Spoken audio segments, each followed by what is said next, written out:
Здравствуйте, друзья! Настоящая история, выпуск 1. Привет любознательным! Сегодня будет необычный выпуск. Я хочу провести его в виде обзора событий в мире настоящей истории. Надеюсь, вам будет интересно. Напишите в комментариях, делать ли такие выпуски о загадках истории в дальнейшем. Итак, приступим.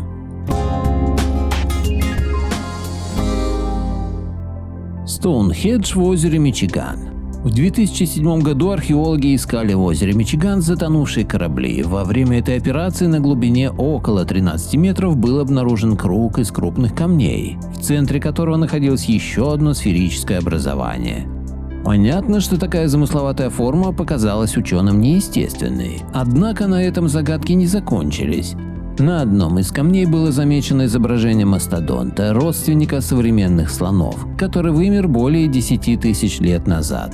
Кроме того, в том месте, где расположен этот объект, в последний раз было сухо около 12 тысяч лет назад, ближе к концу ледникового периода.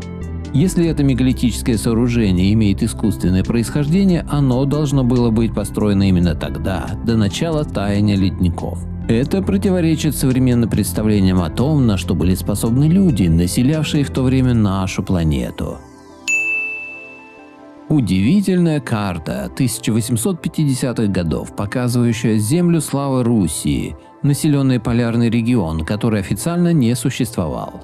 Земля славы Руси или Земля славы Руси – это большая населенная территория, часть Гиперборейских островов, показанная в арктических водах на карте полярных регионов азиатского и американского континентов. Карта была составлена в 1852 году Алексеем Долгоруким, отставным лейтенантом и автором различных книг. Карта описывает населенный регион с умеренным климатом, расположенный за ледяными побережьями. Если вы обратите внимание, вы заметите три отдельные области, которые разделены на: первая – обитаемая, населенный; вторая – умеренный климат, третья – ледяной берег, ледяное побережье. На шведской карте 17 века изображена местность, где будет стоять Петербург, но и до Петра здесь были не голые болота. На берегах Невы, Нуэн, отмечены камни, фундаменты, руины каменных домов. Там, где Охта впадает в Неву, уже стоит город, который Петр обозвал Ниеншанс. А вот шведы подписали его по-другому – Хорер, Стаден, Тил, окрестности города Тиль. То есть до заложения Петербурга здесь стоял полноценный древний город, и сохранились остатки крепостей и фундаментов. У устья Охты на карте отмечен Стасский собор. На этом же месте находится Александро-Невская лавра. Она же не могла попасть на карту за 60 лет до основания Петербурга. Вот и мифы о городе до Петербурга нашли свое подтверждение, с конкретными названиями и картой местности. Но нет, у официалов город заложен с нуля среди голых болот. Расшифровка древней глиняной таблички из Междуречия. Недавно обнаруженный древний шумерский манускрипт описывает гигантский круглый корабль, который должен был спасти всю земную фауну, каждой твари по паре. Чудо-корабль приказал построить древний вавилонский бог, дабы спасти избранных представителей людей и всех животных от всемирного потопа. Явная аналогия Ноева ковчега. Только вот обнаруженный манускрипт был записан клинописью около 4000 лет назад, значительно раньше, чем любой из сохранившихся экземпляров Ветхого Завета. Нас просто заставили думать, что это лес, но на самом деле это всего лишь 30-метровые кусты. А ведь действительно старые деревья – это редкость, они все на учете и охраняются как памятник природы. Почему все леса, даже в Сибири, не старше 200 лет? Люди стали это замечать.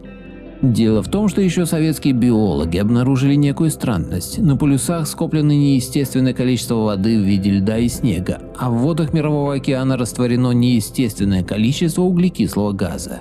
Это однозначно доказывает о глобальном пожаре прошлого. Нехитрыми расчетами ученые вывели цифру, которая говорит, что совсем недавно случился пожар, спаливший 99,9% биосферы Земли. То, что есть сейчас на планете, это лишь остатки того, что смогло выжить после такого пожара, а может быть и взрыва. Ватиканская библиотека – один из самых охраняемых в мире объектов. Ее защита серьезнее, чем у любой из существующих атомных электростанций. Помимо многочисленных швейцарских гвардейцев, на страже библиотеки стоят современные автоматические системы, образующие несколько уровней защиты. О секретных архивах Ватикана стало известно в 1611 году при папе Павле V. Попасть туда может ограниченный круг лиц. Некоторые ученые, имеющие рекомендательное письмо, могут попасть в святая святых, но вход туда регламентирован и допускает в год посещения 2 человек. При этом вход в архив не предполагает свободного перемещения и доступа к любым документам.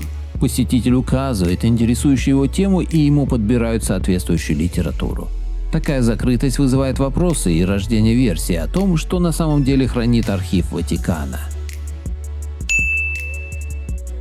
Отечественная война 1812 года. Для получения полного контроля над Московской Тартарией была начата очередная Отечественная гражданская война в 1812 году. Объединенные вооруженные силы Европы под командованием Кутузова и Наполеона Бонапарта предприняли блицкриг к берегам Волги. Хотя полностью поставленная задача выполнена не была, Москва, белокаменная, преимущественно магометанская, перестала существовать. Власть полностью теперь принадлежала клану Ольденбургов. Последняя столица Великой Тартарии была кардинально перестроена на европейский манер, а все мечети превращены в церкви и соборы Греко-Восточной Российской Церкви, которая всего лишь с 1943 года именуется Русской Православной. С момента подчинения Московской Тартарии Санкт-Петербургу продолжали существовать последние анклавы, части бывшей Великой Тартарии в Туркестане и в Эфиопии. В 1868 году Туркестан окончательно был завоеван армией генерала Кауфмана, а Эфиопию забрали себе англичане. Как вам такая версия событий? Тесла не новатор. Мир просто возвращается к электротранспорту, потому что топливо стало заканчиваться и его добыча дороже, чем производство электроэнергии. В начале 20 века компания Electric Vehicle в своем парке имела 2000 различных электромобилей, электрогрузовиков и электробусов. Завод компании в Коннектикуте был крупнейшим производителем электротранспорта в мире. Как быстро рынок меняет свои убеждения в зависимости от прибыли. Русь действительно была страной дикой и необразованной? Найдена таблица умножения из книги 1682 года, буквицы на 52 листах. Таблица называется «Считание удобное», то есть предки считать точно умели, и им все было понятно. Найдены новые подтверждения того, что Гитлер выжил после Второй мировой войны. Все мы знаем о том, что существует теория, согласно которой вождь Третьего рейха после разгрома немецких войск на подводной лодке добрался до Южной Америки, где аргентинское правительство дало ему убежище. В последнее время эту теорию отметали и историки, и биологи, и врачи, но совсем недавно мы получили новые данные, которые подтверждают эту теорию. В октябре прошлого года ЦРУ рассекретила данные своего агента под псевдонимом Камелодии-3, который в 1955 году утверждал, что общался с подчиненным Гитлера Филиппом Ситроеном, который виделся с фюрером уже после войны. Цитата. «Он утверждал, что контактировал с фюрером примерно раз в месяц во время командировок из Маракайбо в Колумбию», говорилось в донесении. Помимо этого, агент прикладывал к докладу совместную фотографию Ситроена и Гитлера, датированную 1954 годом. В сети появилась очень любопытная карта планеты Земля, которую первыми увидели англоязычные пользователи. По их словам, эта схема Земли долгое время хранилась в секретных застенках ООН, пока кто-то из сотрудников этой организации не решился показать эту карту миру. Примечательно, что она полностью выполнена на немецком языке. На этой карте есть не только наши, привычные нам континенты, но и также детально изображены Лемурия и Атлантида. Кроме того, за ледяной стеной Антарктиды на этом плане мироздания отчетливо видны и другие территории с базами НЛО и другими интересными объектами. Что это может быть? Чья-то шутка? Или наш мир действительно устроен не так, каким мы все привыкли его видеть? Вопросов больше, чем ответов. Тайное содержание славянской азбуки. До реформы языка 1918 года каждая буква азбуки имела свое название и стояла на своем месте. Русская азбука – это не только набор букв, соответствующих звукам, это еще и целое послание. Рассмотрим 3 первые буквы азбуки. Аз, буки, веди. Аз – это я, буки Буквы, письмена. Веди. Познал совершенное прошедшее время от ведети, знать, ведать. Объединяя названия первых 3 букв азбуки, получаем следующую фразу. Азбуки веди. Я знаю буквы. Славянская азбука – уникальное явление среди всех известных способов буквенного письма.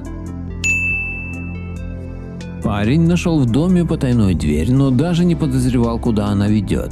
Во время обычного ремонта в своем доме в 1963 году один турок сделал невероятное открытие. Оказалось, что за демонтированной стеной скрывалась тайная комната, которая привела в затерянный подземный город под названием Деренкую. После исследований выяснилось, что пространство состоит из 8 ярусов, а его глубина достигает 60 метров под землей. Тоннели города были выдолблены из мягкой вулканической породы – туфа. В тоннелях были все удобства, необходимые для комфортного проживания тех времен. Жилые помещения, кухни, колодцы, пекарни, мастерские, даже конюшни и хлева. В городе могло поместиться около 20 тысяч человек вместе с вещами и припасами.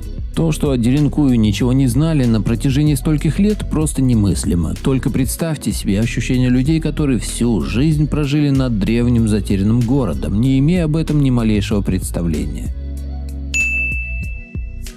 Айны, айну, буквально человек, настоящий человек, древнейшее население японских островов. Некогда айны жили также и на территории России, в низовьях Амура, на юге полуострова Камчатка, Сахалине и Курильских островах. Европейцы, столкнувшиеся с айнами в 17 веке, были поражены их внешним видом. В отличие от привычного вида людей монголоидной расы, черты их лиц по ряду признаков были похожи на европейские. Как считается, айны появились на японских островах около 13 тысяч лет до нашей эры.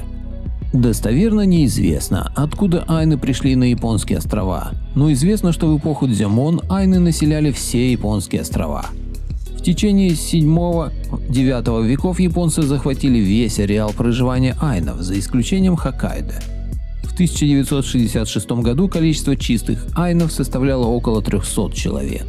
На сегодня все. Как вам такой формат новостей? Напишите в комментариях. Благодарю всех, кто подписался на мой канал и смотрит мои видео. Ссылка на статью в описании. Поделитесь моим видео в соцсетях с родными, друзьями и знакомыми. Люди имеют право знать все точки зрения. Всем спасибо за внимание, буду рад вас видеть на своем канале снова.